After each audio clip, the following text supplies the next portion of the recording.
This eerie footage of 98-year-old Margaret Douglas was taken just moments before she was murdered.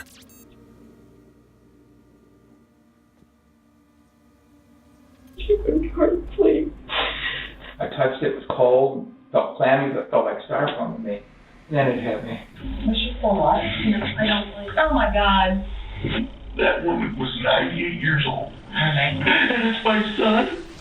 The police in Wadsworth, Ohio never could have expected that their investigation into another local crime would lead them to the key to solving the mystery behind her death and the nightmarish things that were done to her body afterwards.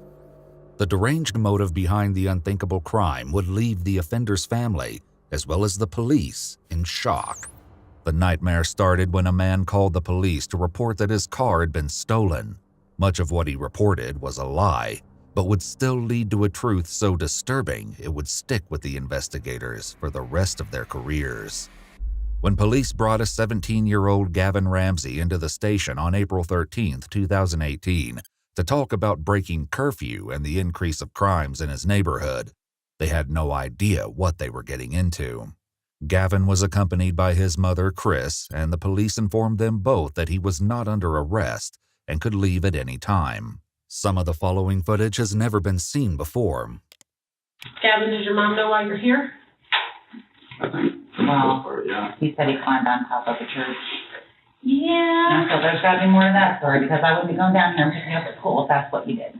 The police were already well acquainted with Gavon. Lately, he appeared to have made a habit of going out at night to get up to all manner of mischief. This time, Gavon told a story about secretly meeting up with his friend, Braden. We weren't really doing anything. And then we went over to the church and climbed on top. And then we went, into the courtyard, but that's all we did. Nah, you did more. Unfortunately, you guys have left behind some very telling items, okay? If we're going to get to the bottom of this, let's just make it the truth all at once. Let's deal with it and get it done. You're 17. Yeah. You're a kid, so you're not looking at as much trouble. The officer might come to regret this comment once she uncovers the full extent of Gavon's crimes.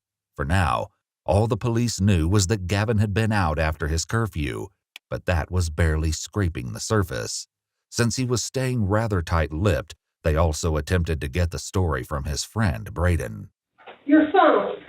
Yes. Where do you think you left it? That I have no idea. What were you doing last night? Just out walking around. I forget the officer's name, but somebody stopped me and I talked to him for a little bit. I guess he was out looking for somebody. Who were you walking around with? Nobody. There was a very good reason the police were out looking for someone. They had no idea how close they'd come to catching their culprit that night. Are you missing a lighter? Mm-mm. No? Would you be surprised if I told you that there was a lighter with your phone? Honestly, yes. Okay. Gavon and Braden had a problem. In addition to the phone and lighter left at the church, the police also had security footage of the boys. When Braden was confronted with this, his story changed. If you just want to be honest with me, that would be great. And if not, I can just say that you said you were nowhere near, and here's the video. Okay. I appreciate, I guess, the straight upness. I do, honestly. I was out with a friend. We were just messing around, and I'm not exactly sure what church that is, but we decided to get up on top of the roof, and then we dropped down to see if one of the doors were open, and then it started a silent alarm. Not really silent, we heard it. We saw an officer walking from the church, and then we ran from him. So was that Gavon's green lighter then, or yours? Green lighter, that would be Gavon's.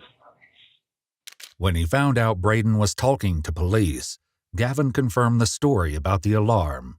This would be the first in a series of confessions he would make over the coming days. I didn't even know what was going off because we were over by the windows and they were already cracked open. And we were just messing with them. They were honestly cracked open. I'm not lying anymore. This immediately raises the question of what else Gavon had lied about. You think that would be be enough to scare the bejeebies out of you and go home.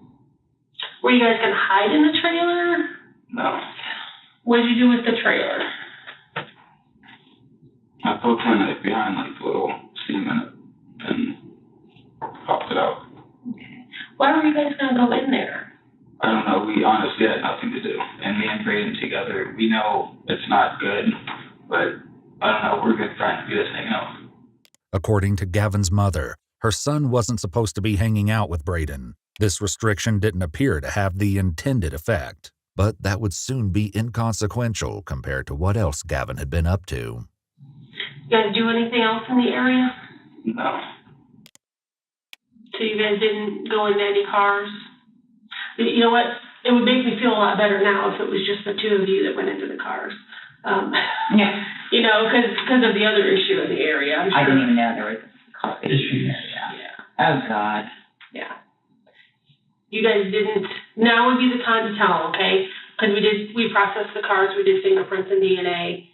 He's been in trouble. I would assume you were with him at Central Intermediate School? Yes. So your DNA is on yeah. file as well. So that's all going to come up. If it's you guys, for goodness sakes, it's just rummaging through cars and nothing was even taken that they could tell. We've had a lot of goings on in your neighborhood lately. And probably more than the general public is aware. I'm sure. More than one incident. Yeah. So more than one incident. So. Okay. Unfortunately, we're trying to see if, they're all related. Right. The most extreme recent crime in the area came to the attention of police just a week earlier when they received a troubling call, which would kick off a case more disturbing than anyone could have anticipated. At first, they never imagined it was connected to Gavon's nighttime mischief, but would come to find that the cases were inextricable. Watcher Police. Yes, this is Howard Leisure. My aunt lives on Portage Street, Okay. and a friend of ours stopped over there yesterday to check on her, and she was nowhere to be found. We didn't know if you'd found anybody wandering. No, we don't have any reports of anybody wandering. We can't find her in the house anywhere. He went in the house and looked through the whole house, couldn't find her. We don't know where she's at. She's 98 years old. Did she live there by herself? She lives there by herself, yes. What's her name? Margaret Douglas. And she never locks her house. Okay. She doesn't drive. She doesn't have a car. And I checked with what relatives I had phone numbers for, and nobody's heard from her or picked her up, so. Okay. This was obviously worrying, but Margaret's disappearance would only become more harrowing as the search got underway. When the police were chatting with Gavon in the first of two interviews, they attempted to uncover what else he might have gotten up to on recent nights. I'm guessing this isn't the first time yet. Well, no, we've snuck out in the past before, but since I've got in trouble, this most recent one, without the law, I haven't really snuck out at all. When was this recent time that he got in trouble on? He has not had any freedom at all. I mean, he literally goes to work and home probably 3 months because he makes bad choices, and we don't want that for our kids. So he literally has no life. At least that's what Chris thought. She clearly had no idea just how busy her son had been. Police had unwittingly started the process of uncovering the truth of Gavon's activities the previous week when talking to Margaret Douglas's nephew, Howard. Desperate to find his aunt and willing to help in any way he could, Howard and his wife Cindy went to the police station to answer questions. So when was the last time you guys were there? I'm thinking it was a Tuesday in March 27th, I think it might have been. Anything that anybody said? It set off an alarm? No. Margaret bothered me. That's why it's so just horrible.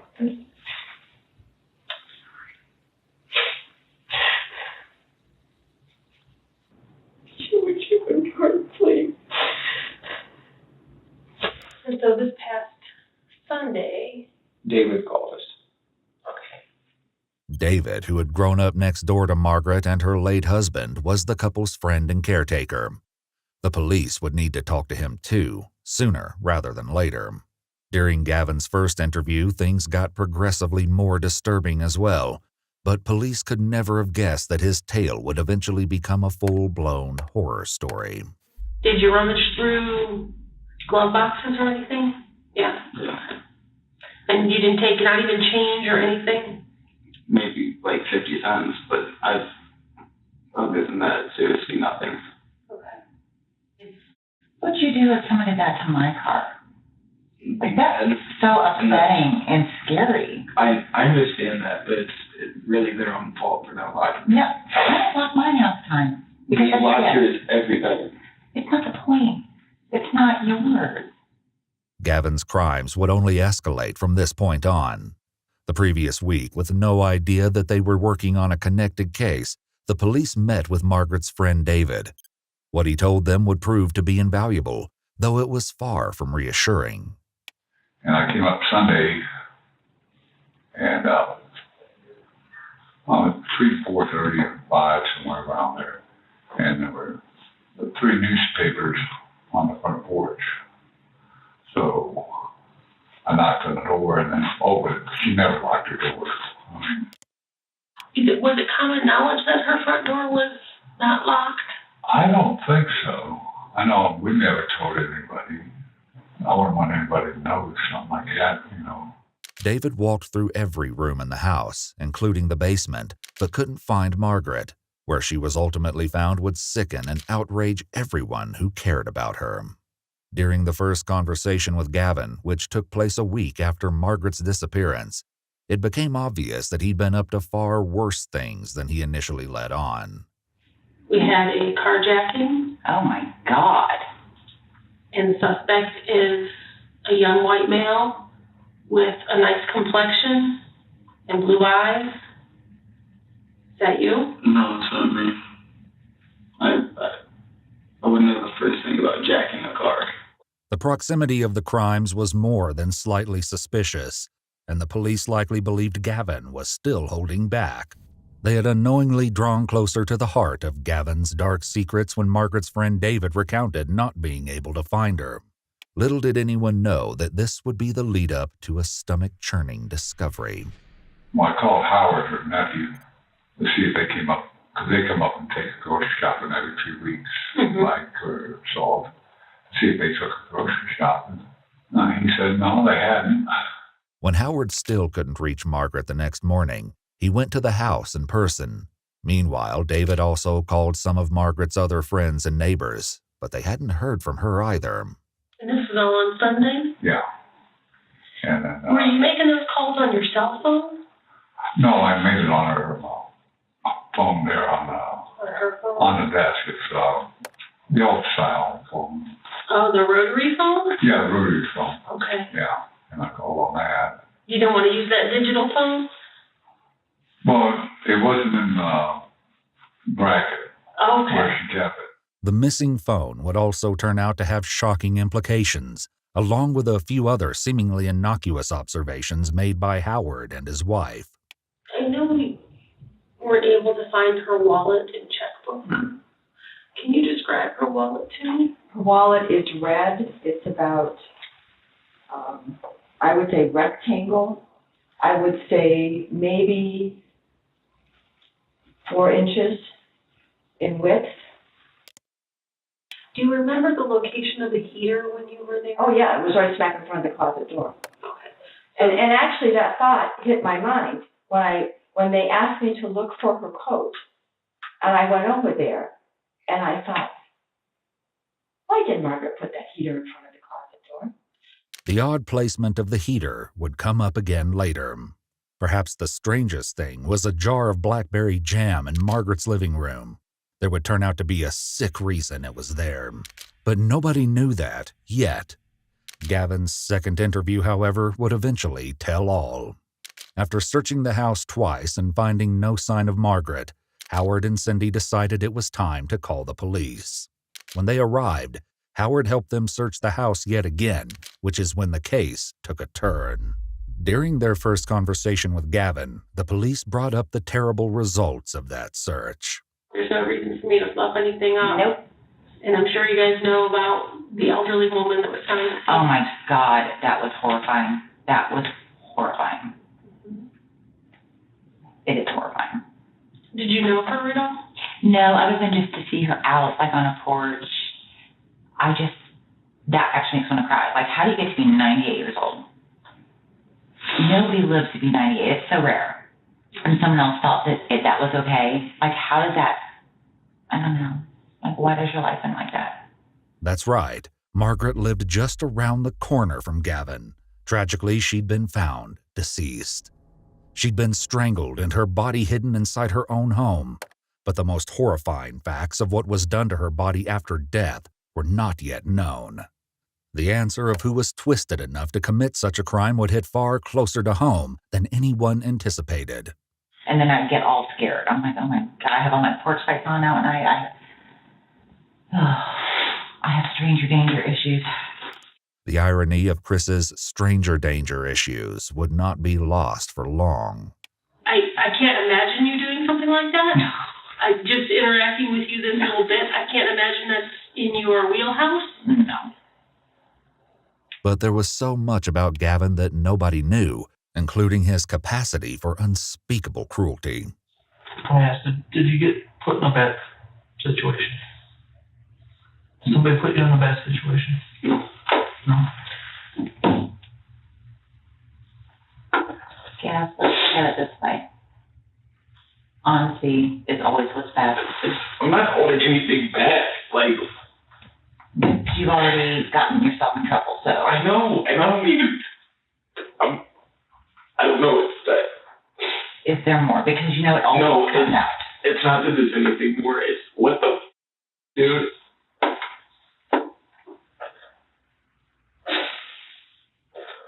That's why I always told you kids, what happens in the dark comes out in the light. That's the way it works. You mess up, you get caught. You make bad choices, you're going to pay for it.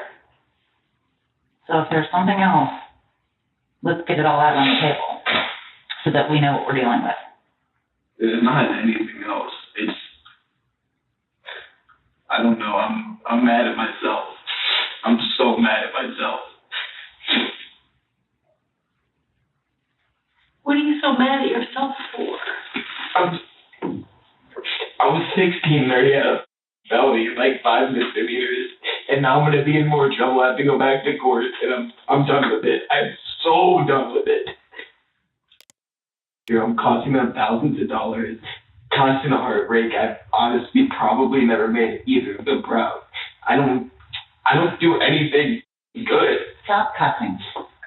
You didn't take anybody's car? Have you ever used an app called Grindr? No. How do you feel about gay people? I'm not gay. Oh, well, that's okay. But they don't bother you? No, nobody bothers me. Okay. This might seem like a strange line of questioning, but there's a very good reason the detective is asking this question. It likely evoked a feeling of dread for Gavon, as it means that the police know far more than they've been letting on. Earlier, the police kept trying to determine what could have motivated someone to kill Margaret in such an atrocious manner. So you guys didn't argue? No. She wasn't upset about anything? And you can't think of anybody that would want to hurt her or that would gain any? The detective once again pushed harder for answers from Gavon, leading him to make an unexpected request. Is there something else you need to tell us?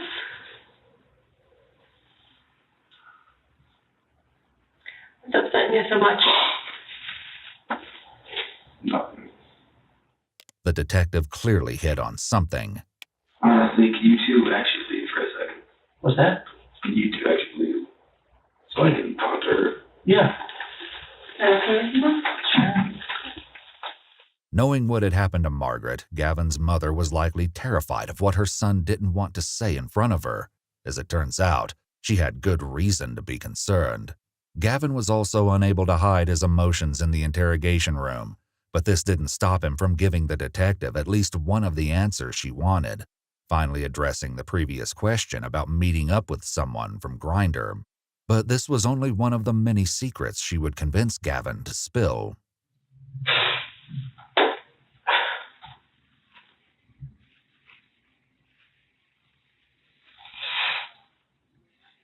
The car wreck thing, it was me. I'm going to be honest about it, but the way that he explained it, that guy, that's not right. That grinder thing, yeah, I have been on it. And this guy was like the first time that this happened, and I told him like I was 17 and everything, and I wasn't planning on doing anything with him. It's not my style. I was just like, he's a 40-year-old man trying to get with a 17-year-old, so I was just gonna rob him. It's like it's still messed up, but against what he's doing, I don't really think it is. And then the whole carjacking thing, I never even left Overlook. I literally, like, I got in, and he's like, what, should we go to the back seat? I'm like, yeah, sure. So he got out. I sit and locked the doors, and hopped in the driver's seat and just drove around, messed with him, and then I left. Do you have his wallet? No. No, that's because I kept asking him, like, I cracked the window of the car, like, because he walked up, doors were locked, everything. I'm like, where's your wallet? And he's like, I don't have it. So then, I opened his glove box and all that. And I'm like, well, show me your pockets. And he's like, I don't have it, but can I have my phone? I'm like, no. And then I turned and he like tried to grab the window and like break it. And then I gassed it and he walked, and that's when he left Overlook. And then I went up to like where the dumpsters are, where that white van is? Mm-hmm. Yeah, and that's where the car bags went. Gavin added that he threw the man's phone out the window shortly before he abandoned the car, then blocked the man on Grindr. Believe it or not, all of this would be connected to Margaret's death in the coming days. I don't even have the app anymore. I deleted it after that night. I didn't want to say that in front of my mom. Are you gay? No, that's not it. Like, I didn't have any plans to do anything. What was he thinking was going to happen? I mean... Was there an act that you guys agreed upon? Not really, no. Just, like, NSA. I didn't even know what that meant, but it means no strings attached. Okay. Did he touch you at all? Did you touch him at all? No. Why were you on that app? Really, just for that reason, to find guys that are that low of people, I guess. That want to get with kids. Mm-hmm. Like, it's karma, really. Like, if you're going to do that, then I'm going to rob you. The carjacking would be completely overshadowed by what else Gavin had done. The police got a hint of the madness to come while searching Margaret's home, though they couldn't have imagined the nightmare they had uncovered. You didn't hurt that old lady, did you? No, and that's what I was pissed about earlier. What were you pissed about?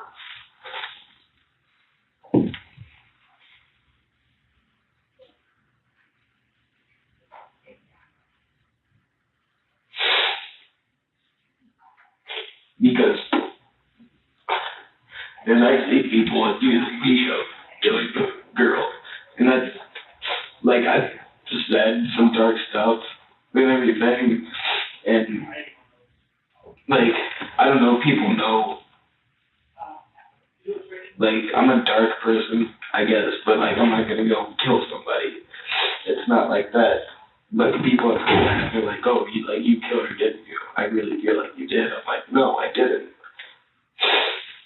So people are saying it? Yeah, and it's making me really mad. It really is.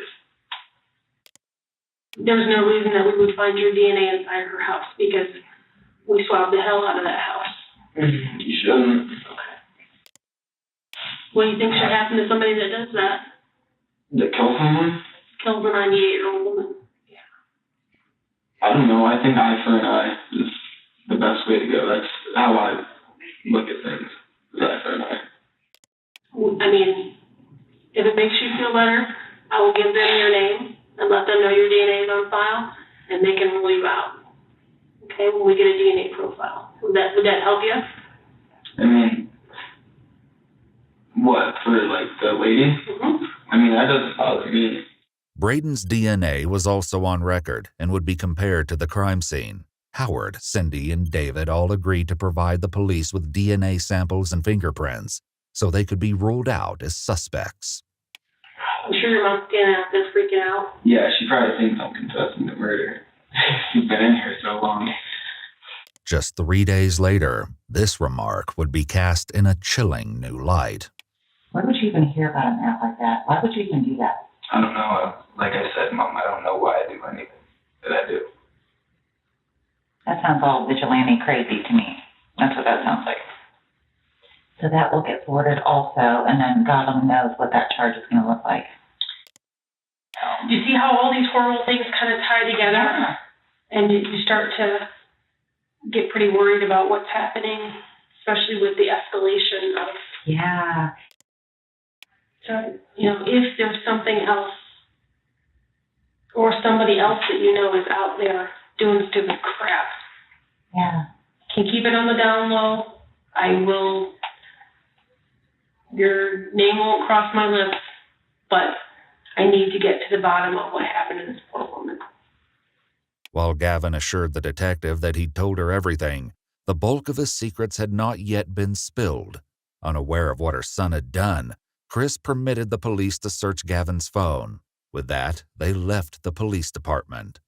When it came to the phone, the investigators were mainly looking for anything about the carjacking. Instead, they found something completely unexpected. It was awful enough that 2 detectives rushed to the Ramsay house to place him under arrest. Take note that he was made aware of his Miranda rights as soon as he was seated in the police car. When you had your mom leave the room the other day, were you going to tell me this? No, this was the carjacking. I thought about it, but I didn't know what to do. Did you know I'd be coming to see you after we got your phone? I figured. As soon as I heard the knock on the door, I honestly, if my boots were tied, I think I would have ran. When the detective ushered Gavon into the video-recorded interrogation room, his distress was obvious. I'll be right back in, okay?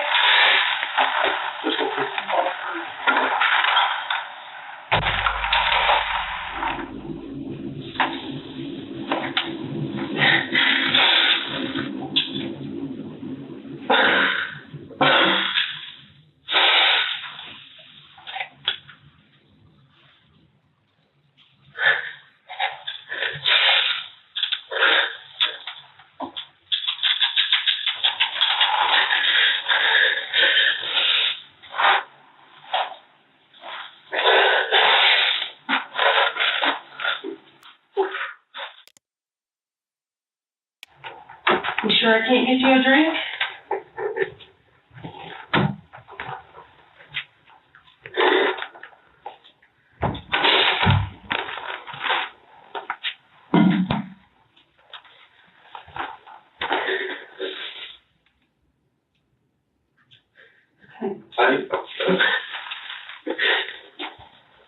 I know telling me about it doesn't give you much relief. Stuff Tim's in fact that it ruined my life. We can't go back and change it. No. At this point, we just have to figure out what's going on with you, okay? And you didn't take anything from the house. Like I said before, it doesn't make a difference either way. I mean, what other crime could I commit that would really matter at this point? Grandpa? Think you're breathing?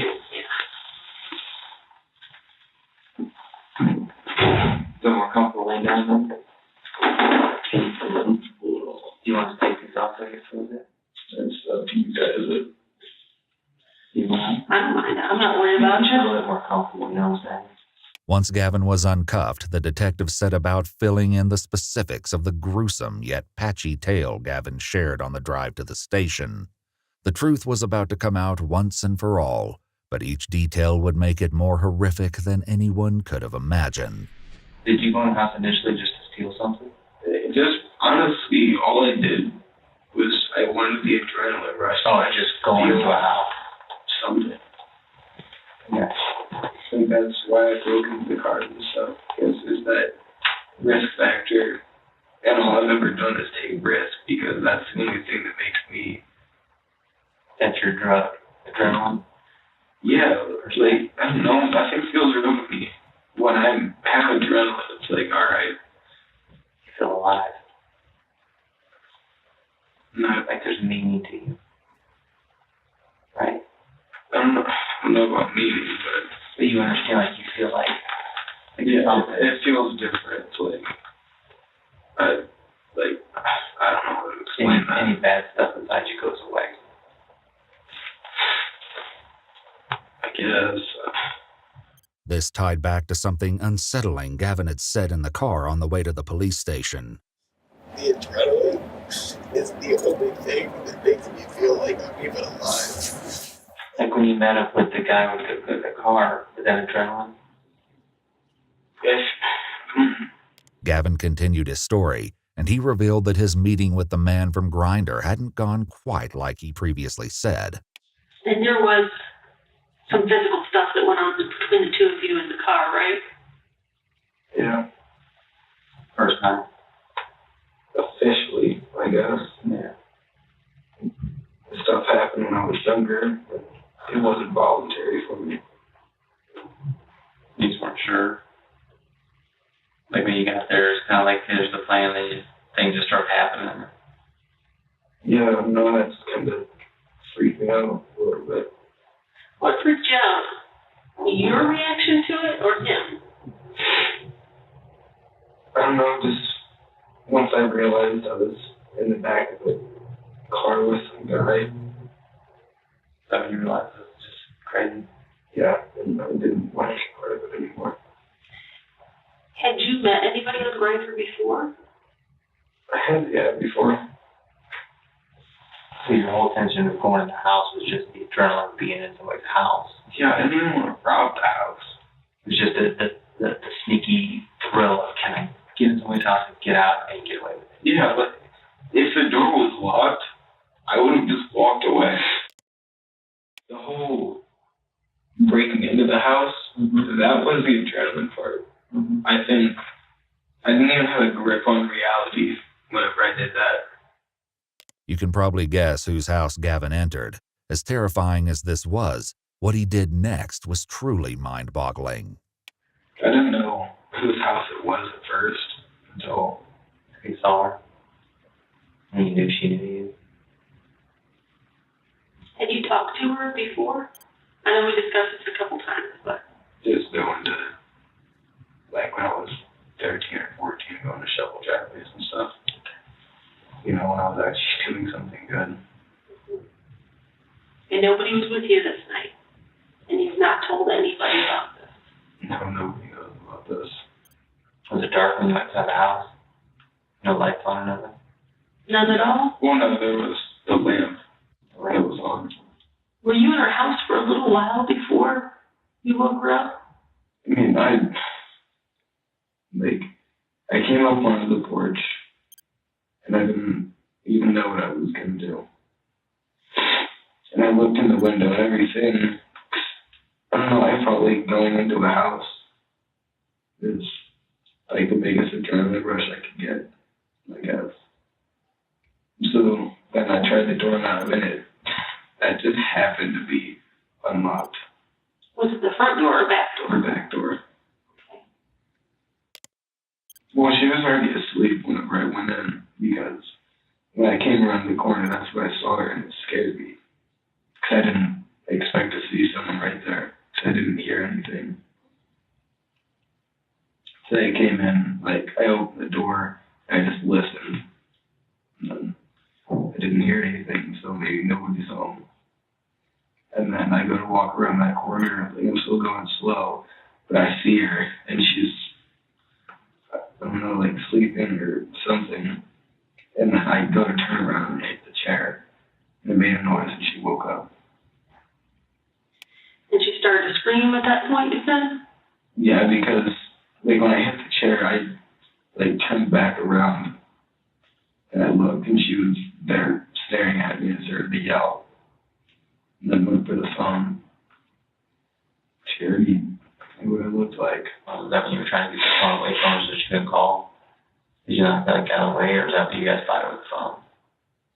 It was like a little bit of a fight. I think I threw it under the couch. I'm not really sure.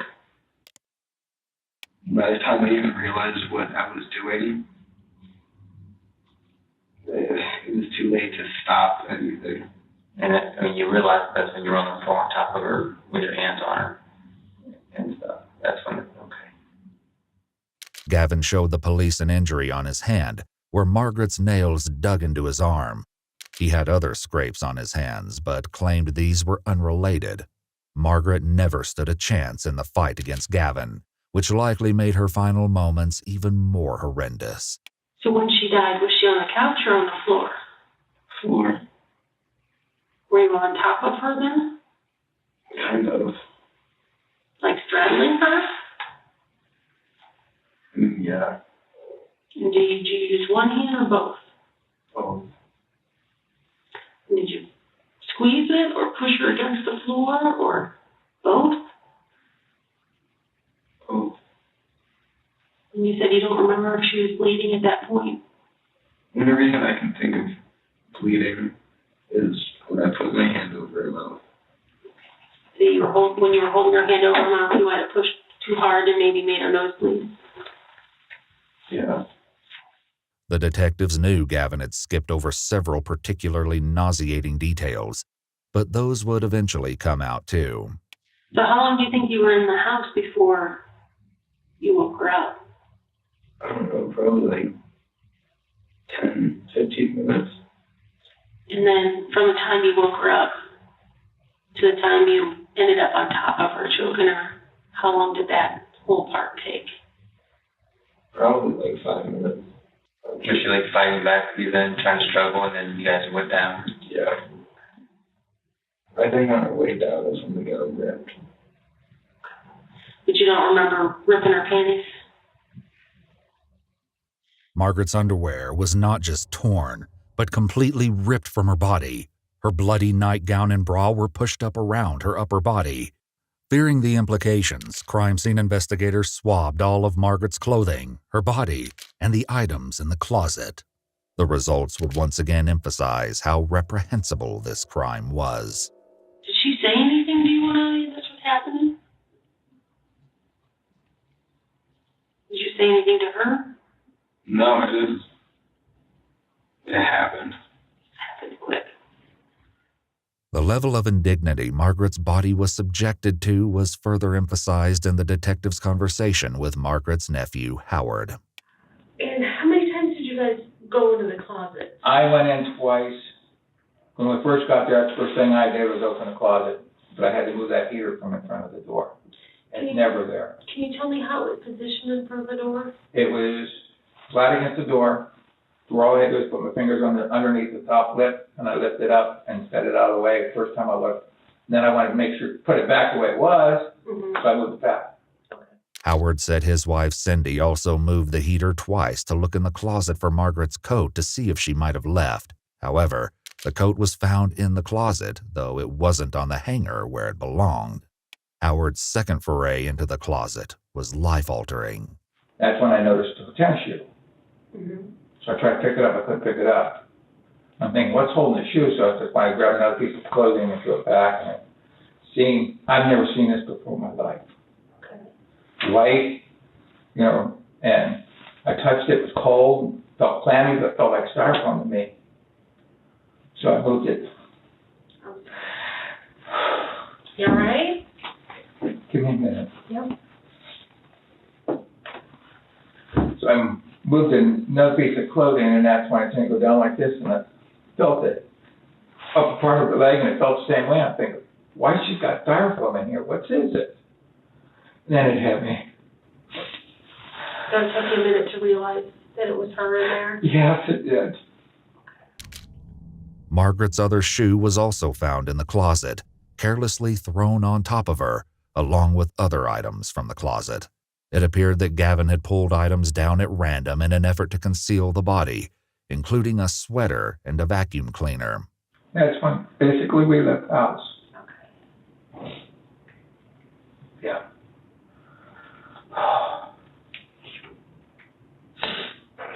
I've never seen. I'm sure you guys do all the time, but I've never not something you get used to, and no matter how many times No. you see it. And to me, it didn't look like flesh or skin. That's what, It took you a minute to realize what it was. oh yeah, then oh God. Well, she didn't get in there herself. I know. She wasn't going to eat her by herself or cover herself up. I know that. When Margaret's body was removed from the closet, police made the skin-crawling discovery that she'd been laying on top of her torn underwear. How long did you stay there before you put her in the closet? It was probably like 30 minutes. I just kind of sat there and I didn't know like what was going on. Like I was still in shock. And then I checked my phone and it said it was like 4 something. And I knew my mom had to get up at 5 for work. So then you made the decision then? Did you look around for another place to put her, or was that just the first place you came along? I guess it was just the first place considering like my time with it. And then you drug her by her feet, you said, to the closet. What part of her body did you put in there first? I think it was her head that went in first.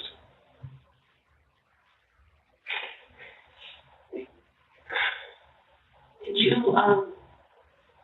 close the closet door? Did you put that heater in front of the door? Yeah. The closet where Margaret's body was found was only about 2 3/4 feet wide by 1 3/4 feet deep. In order to make her body fit, Gavon contorted and shoved her into the space, face down with her knees bent and arms folded. And you didn't take her wallet? Nobody cares about the 60 or 80 bucks. Yeah, nobody cares about anything in there. I did, but it's gone. We can throw it. Trash also. Which trash? At my house. The trash was long gone by this point, but that didn't turn out to be an issue. Police once again involved Gavon's parents, who had followed the arrest team to the police station to help them with their investigation. Hey, honey, listen. This is going to be a weird request. I need you to take your brother and take him out of the house right now. I will explain later. Maybe go to Uncle David's and just hang there, and we'll call you when you can come home. No, everything's not all right, Zach, but don't tell your brothers right now. Once Gavon's 3 brothers were out of the house, the police carried out a search warrant. Their efforts were not in vain. Tucked away in the back of a dresser drawer with Gavon's jeans, the police located Margaret's missing red wallet. Gavon confessed he'd spent all the cash on cigarettes, but Margaret's cards were all accounted for. However, the wallet wasn't the only item of interest. The night you were out at Margaret's, had you drank or smoked anything? Done any drugs that night? No, but I was actually sober that night. Which is another reason why I smoke weed and I drink. Because I can't handle myself when I'm sober. Or I can't, like, comprehend. I don't even know the word to use. My thoughts when I'm sober are dark. When I'm high, they're, like, good thoughts. Had you ever thought about harming anybody before or taking someone's life before? Not like planning it out, but like, oh, I'm so mad I could go kill someone right now. Like that kind of thing. But you never imagined yourself actually doing it? No, I could never vision myself. Gavon shared with the police that he had struggled with the urge to take his own life. He refrained, he said, for the sake of his mother, who would have been heartbroken. I mean, I've wondered what killing somebody would feel like, but I've also wondered what jumping off a building would feel like. So it's not like anything about this was premeditated. During their search, police came across a journal in his bedroom that would prove that, once again, Gavon was not sharing the whole truth. The journal began with 2 research projects on the serial killers Donald Henry Gaskins and Ted Bundy. After this, the entries transitioned to ideas for skits and short films. Chillingly, in each one, Gavon played the role of a killer. The victim in almost every story was to be played by Braden. As skin-crawling as this was, the entries containing Gavon's personal thoughts were by far the most disturbing. In one, Gavon wrote, "I want to know what's wrong with me. Sometimes I just want to go off on someone and beat them until they're not breathing anymore. It's not even for attention or anything. I honestly want to take someone's life." In another entry, he wrote, "I don't feel empathy or sympathy for anybody, like, I just don't give it." You never told your counselor about any of the thoughts that you have? I do, and she didn't. She started with trying to treat the depression first. But that's the thing, I don't know if this can be fixed. And he goes, it doesn't feel like it's some regular emotion. This feels like it's natural, and I don't want it to be. Anything can be fixed. Yeah.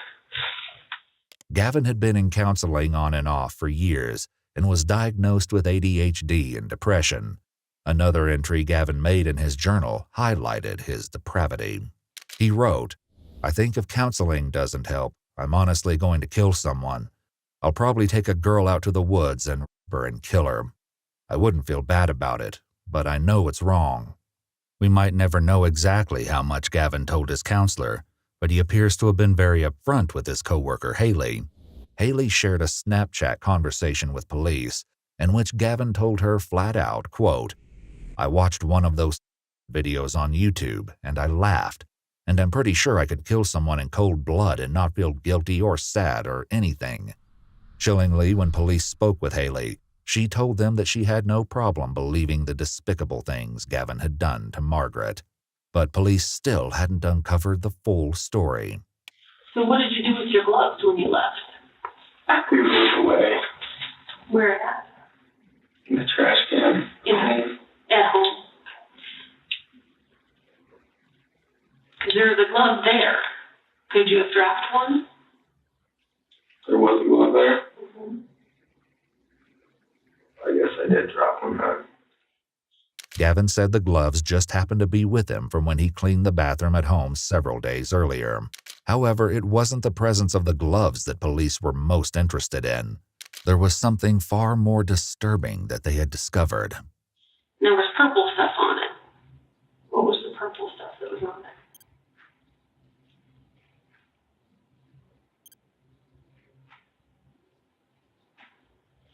I get it that there's a whole piece of this that you don't understand why you do. Okay? I understand the whole piece that you don't understand. Did the purple stuff have to do with the whole piece that you don't understand why you do? No. The purple stuff was that jelly. I don't even know where that came into play at. Did you maybe use it like kind of as a lubricant for something?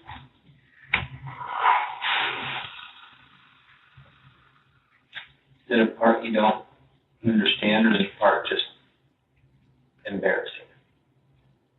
In your own mind, you know what I mean? In your own mind. Because it's okay. None of this is okay. Well, it's not okay. I'm saying we understand it. If it's an embarrassing part, since you're not sure, we understand that part. You know what I mean? It's okay that we understand it that way. Something I don't understand, I guess. You didn't have any. But you put the jelly on the glove. Is that when you used her hand to rub your?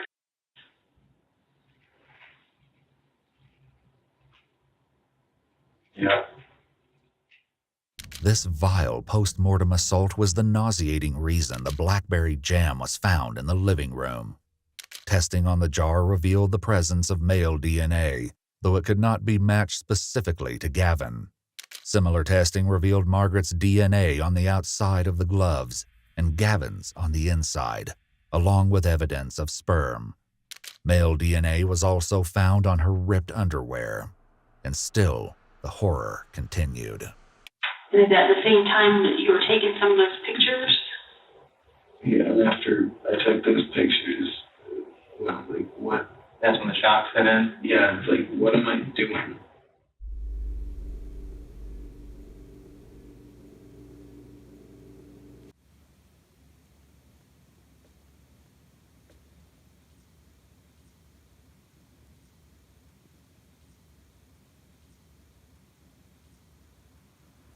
Yet Gavin still continued taking pictures. In addition to taking photographs of Margaret while she slept, unaware of the danger, he also documented the revolting process of violating her dead body. Now, there's a couple of videos of you kind of peeking over the edge of the couch and videotaping her. When was that all done? That was on the same night. Why did I lie about anything? That was stupid. Like, I turned the corner and didn't see her. And you hid. And yeah, then I hid and I was taking my phone. I was taking pictures to see if she was awake. I got you. And then she saw you. And we stood up and she saw me. All of the photos and videos of Margaret were discovered in a hidden app on Gavin's phone, labeled Dark. It was password protected with the word murder.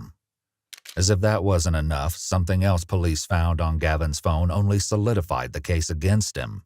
The day Margaret's body was found, Chris Ramsay sent a text to her son alerting him of the police presence in their neighborhood, which said, "They're looking for someone."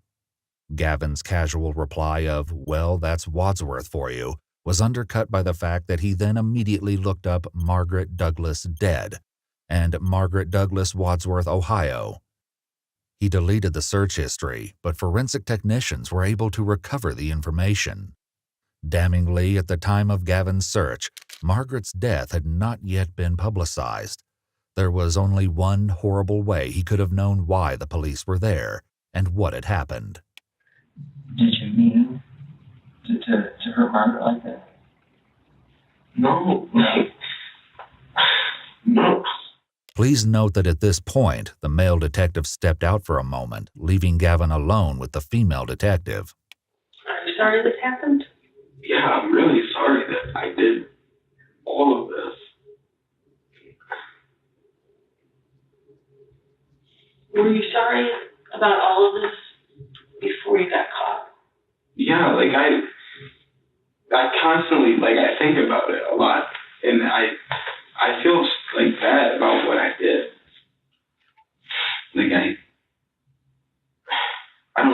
I feel bad.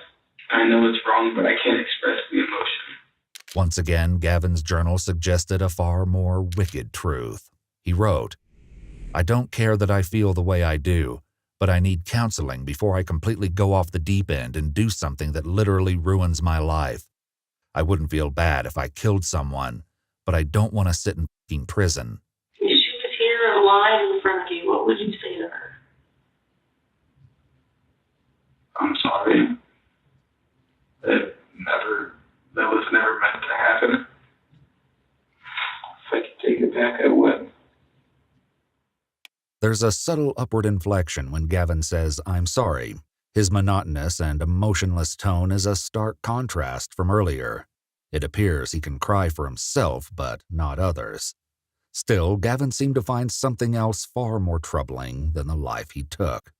I think if my dad sees me, he's gonna go to friggin' jail.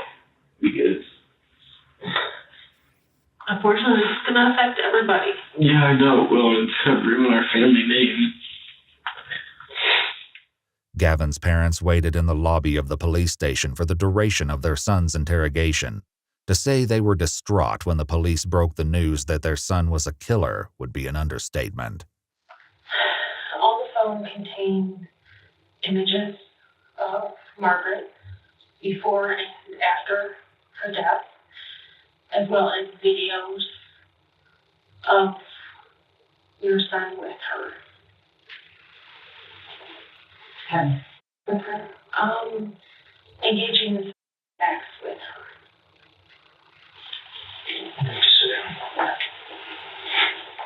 Was she still alive when he was doing that? No, I don't believe. Oh my God.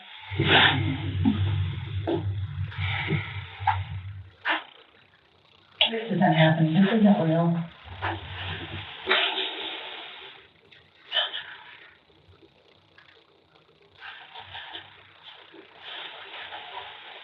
Oh my God.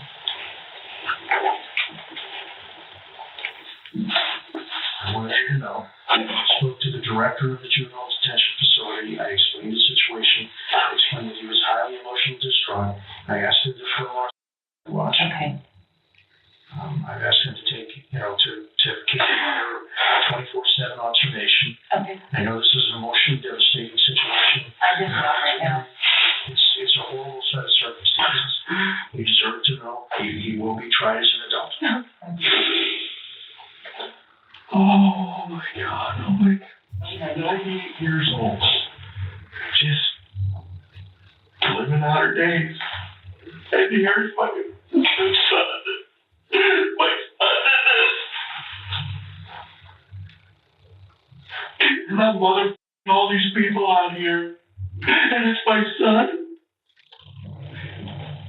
Does Gavin understand he's going to prison probably for the rest of his life? Incidentally, Gavin was wondering the same thing.